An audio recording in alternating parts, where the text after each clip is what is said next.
Hello, everybody.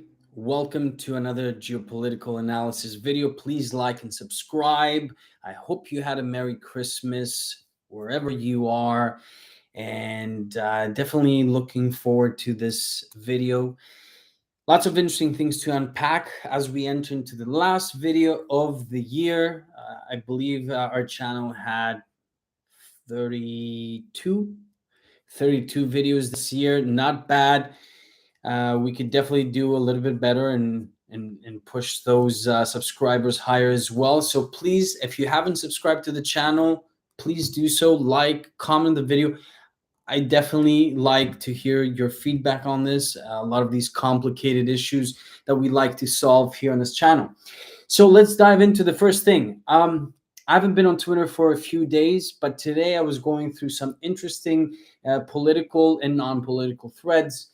And one thing I found interesting was that the ex-president of Russia, who served in the years 2008 and 2012, posted something very interesting. I know he still remains the deputy chair of the Security Council of the Russian Federation.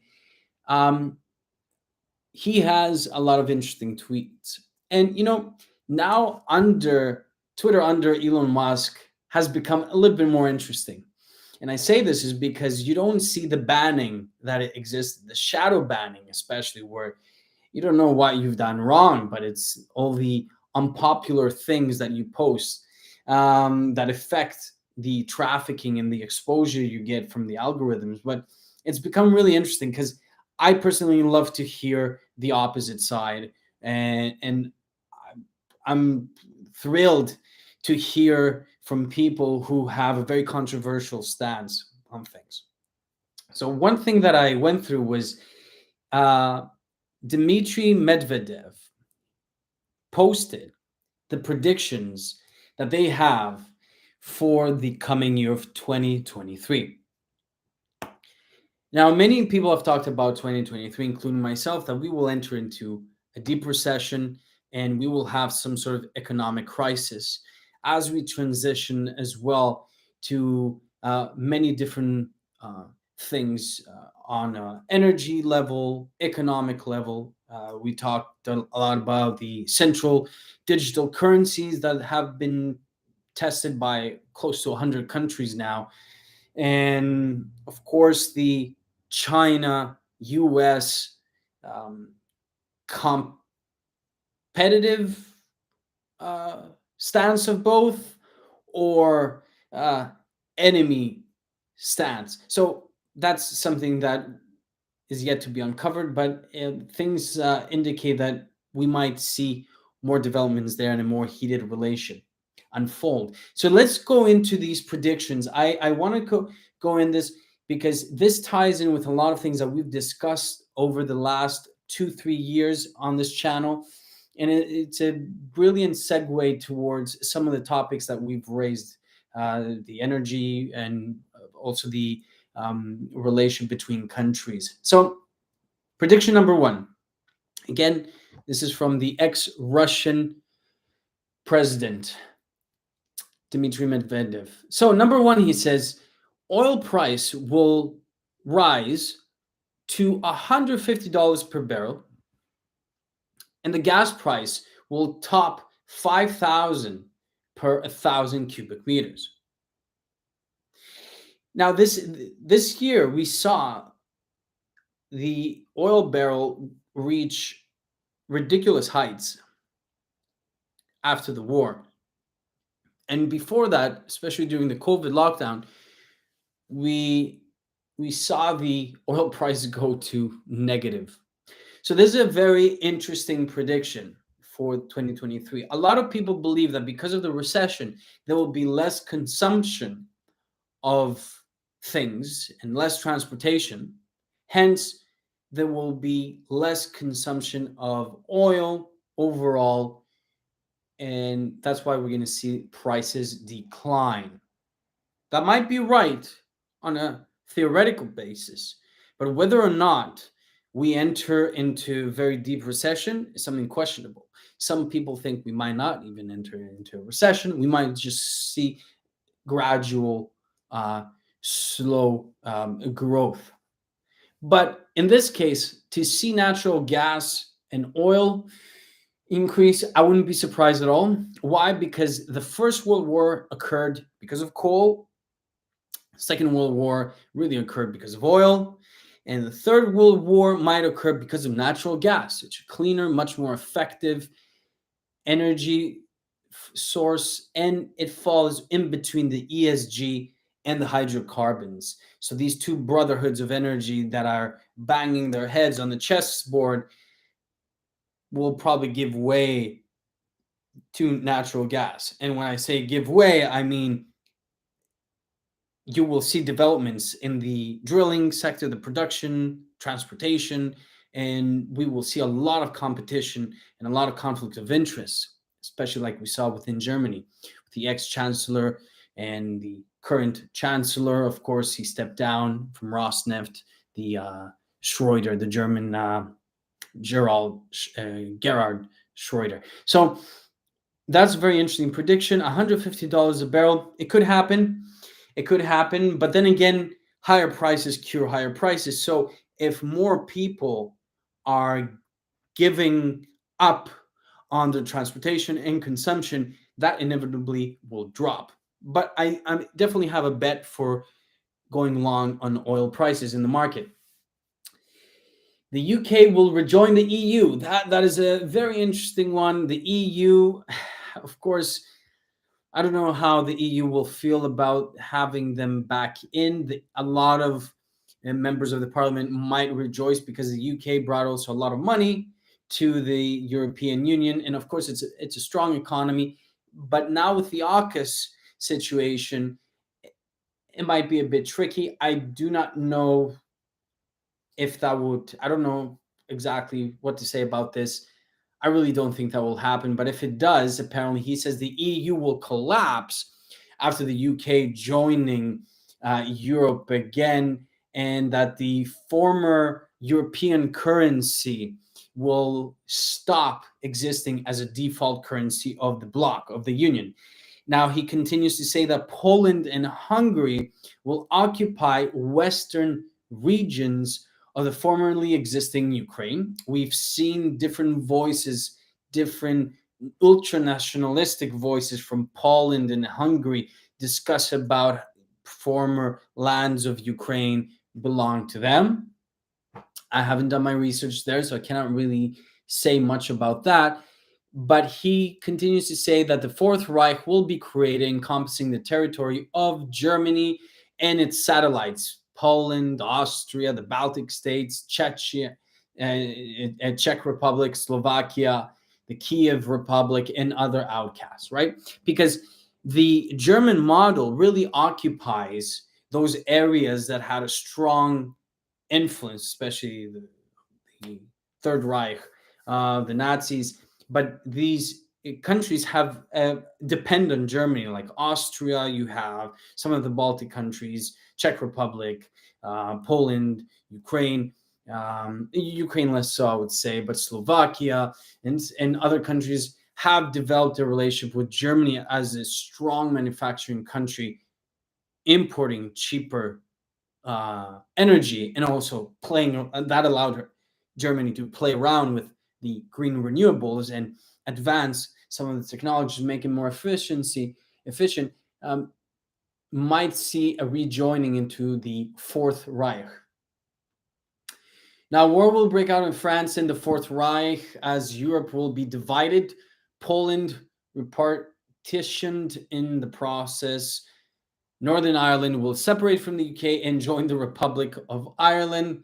Civil war will break out in the US. California and Texas will become independent states.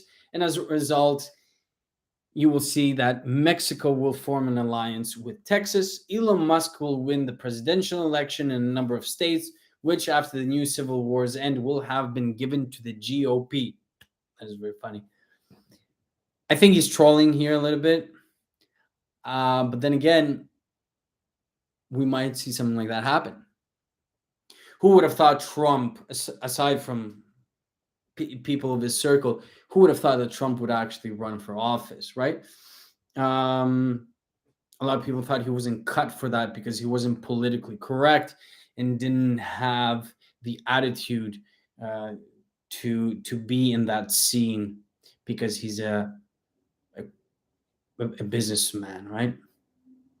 But all the largest stock markets and financial activity will leave the US and Europe and move to Asia. Well, we've discussed this and we've said that a lot of money will leave the US and the northern hemisphere and will go into foreign markets. Brazil, Asia will be the center piece. But here are many interesting things that kind of contradict, you sort of have this contrast.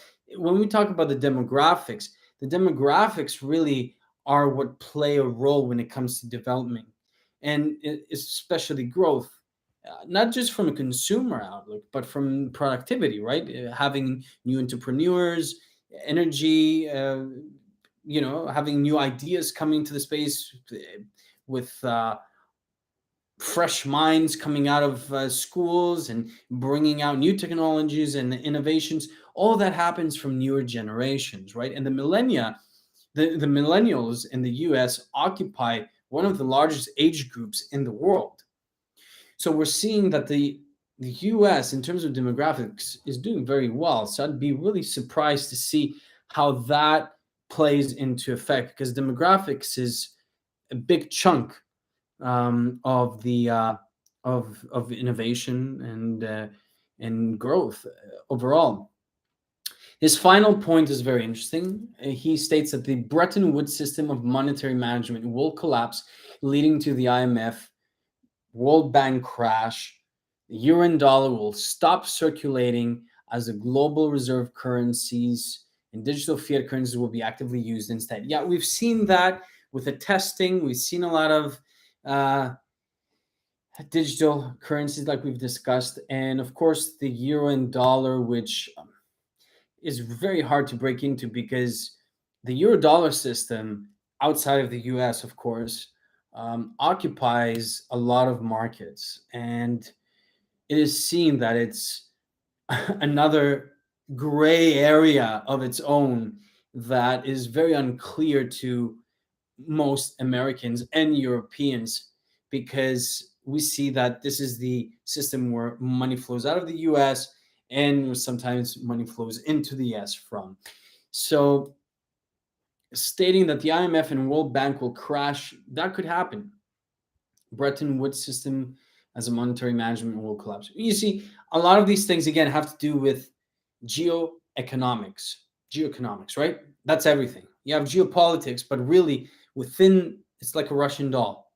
No pun intended here with the Russian ex-president who seems to be gaining some momentum internally into replacing possibly Putin, because word of on the streets is that in the streets is that he has cancer, that Vladimir Putin has cancer and might step down at some point.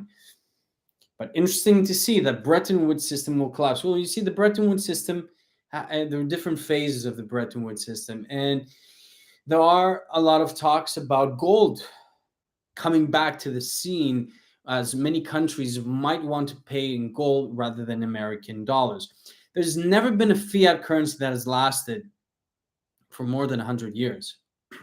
Um, yeah, more than 100 years. I don't think we've ever had a currency that has lasted that long.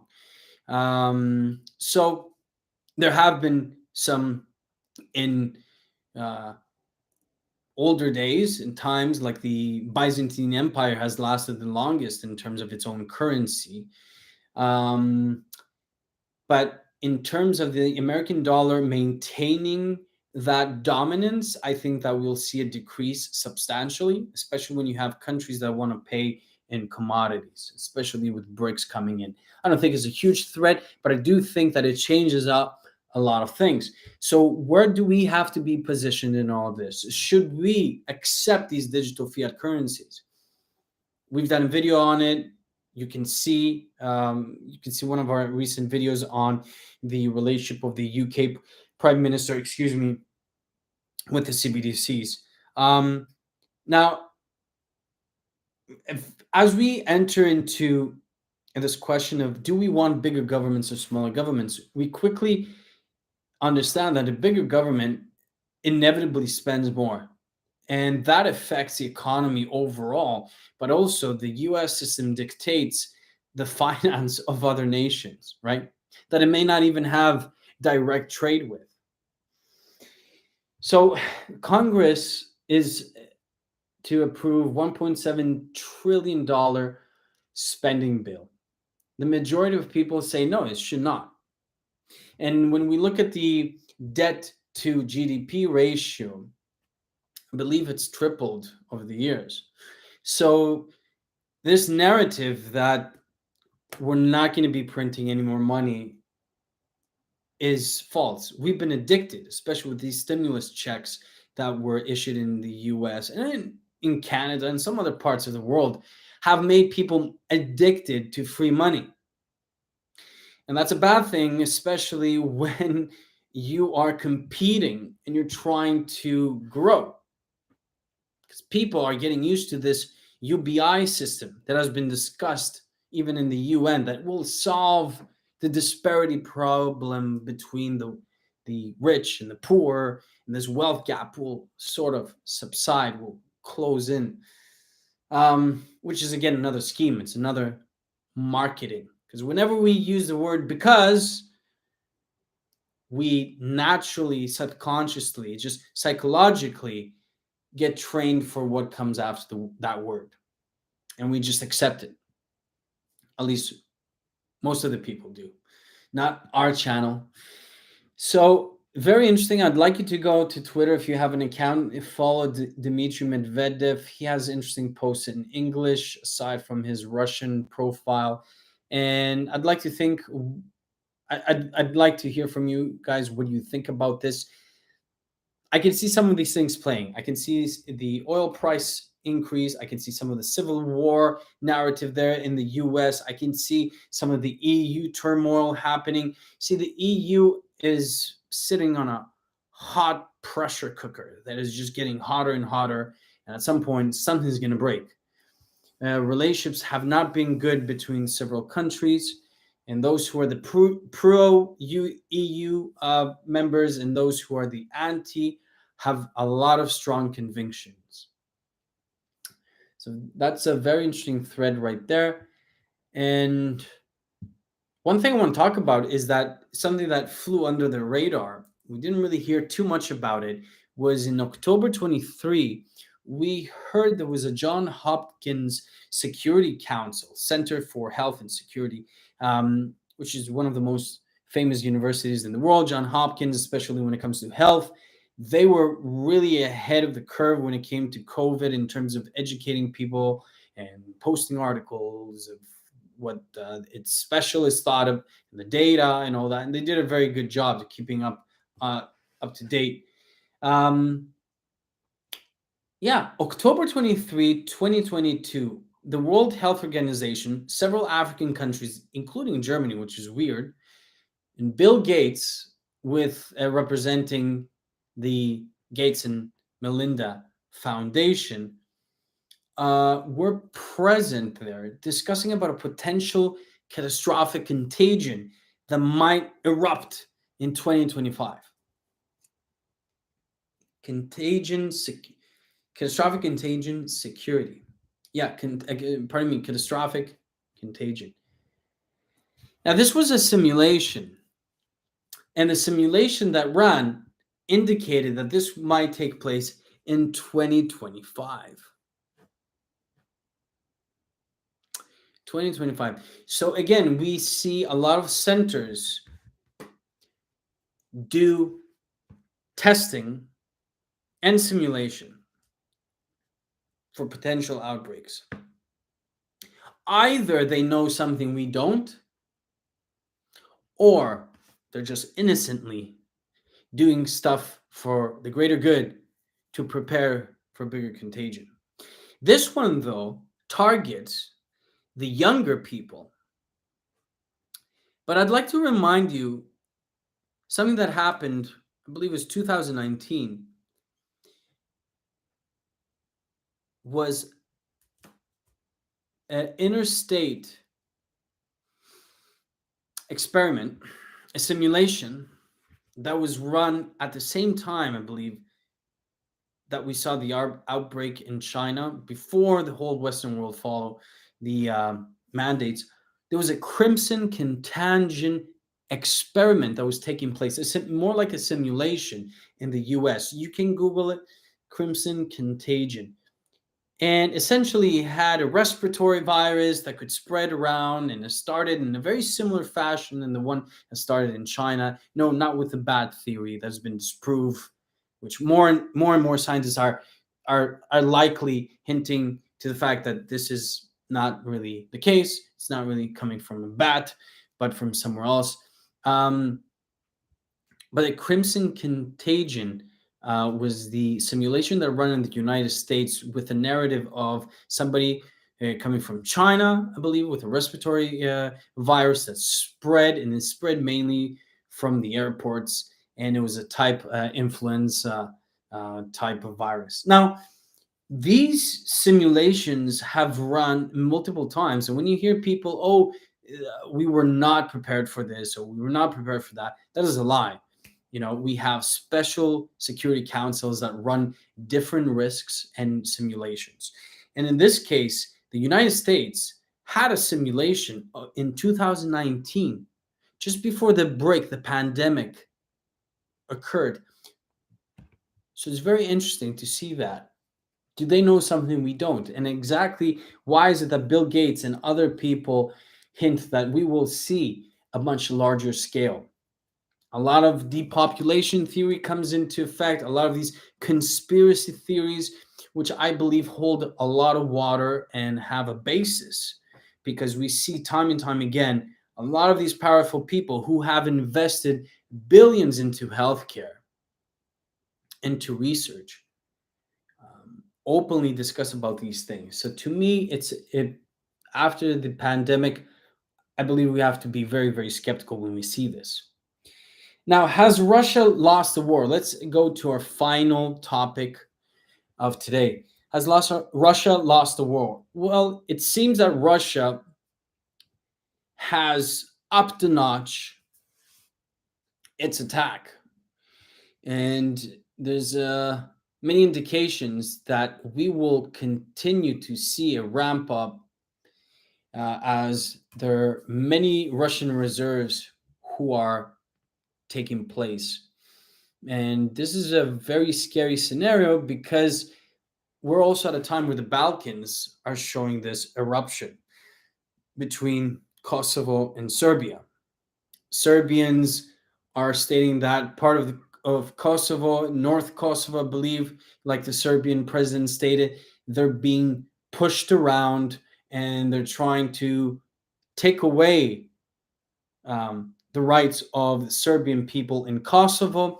And that's why we've seen larger um, a larger draw of forces there from Serbia. Now, if this erupts, it's going to be a chain reaction as Albania wants to get involved because Kosovo, it has one of the largest international American military bases that conducts special research. There is high frequency research that occurs in Kosovo, and it takes place there in a highly guarded facility. Very interesting to see what will happen. But Russia seems, when we keep hearing about, at a time where we keep hearing about peace talks, seems like a new invasion in the north of Ukraine is being planned. This might take place, and this might not take place, but things are indicating that we are not done yet with war. Whether or not Russia has lost, we do not know, because Russia, in order to stop, it needs a greater response, a greater victory, because it is defeating a smaller opponent, so to speak. Although we have many different forces there, bootstrapped with NATO artillery, NATO, weaponry, US funding billions. So you could fairly say that this is not a war of Russia and Ukraine anymore, but a war of Russia versus NATO. And whether or not it will stop, it will depend on how much is Russia willing to lose. Because it seems that Europe, again, like I've said before, time and time again, is a sacrificial lamb. And the two beneficiaries are Russia and the US. In the middle, you have Europe, who's willing to be sacrificed for the greater good. And in this case, Ukraine is the victim of two regimes that take place. I don't support Russia, neither the US or NATO in this case. I am neutral. I do condemn the invasion. I don't think violence was needed in this case because it caused much more pain to a lot of people.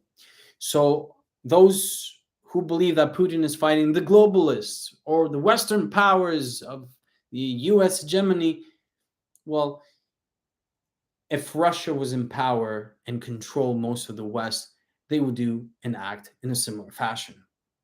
That is unfortunately what we learned from the ancient Greek philosopher who has influenced more countries' foreign policy than anyone else, Thucydides, like we say in Greece, or Thucydides. He is the one who is influenced with his theories that you always have that trap, a trap when one upcoming superpower inevitably has conflict with the established superpower. So in this case, it will be very interesting to see where we head into. I hope you guys enjoy the holidays. I hope I didn't leave you with any grim discussions here, but take note, 2023 has many dangers. And we need to make sure as humanity, we don't fall into these steps of these arrogant and crazy people who want to continue the crisis and deepen the situation. The multipolar world that has been forming is creating blocks, different unions, which you will see countries will blockade other countries from entering into these trade agreements. And that will create a lot of competition, but that will also create a lot of room for conflict. So whether we have technocrats in power who pursue a healthier, open, free market is yet to be revealed to us, but it looks like the further discussion of climate change, the deepening, worsening relationship of China with the US, and also the Korean peninsula could bring a lot of room for conflict in that region. Thanks so much for watching. Please like and subscribe, comment below. I'd like to hear your feedback on this. And I will see you in the next video, 2023.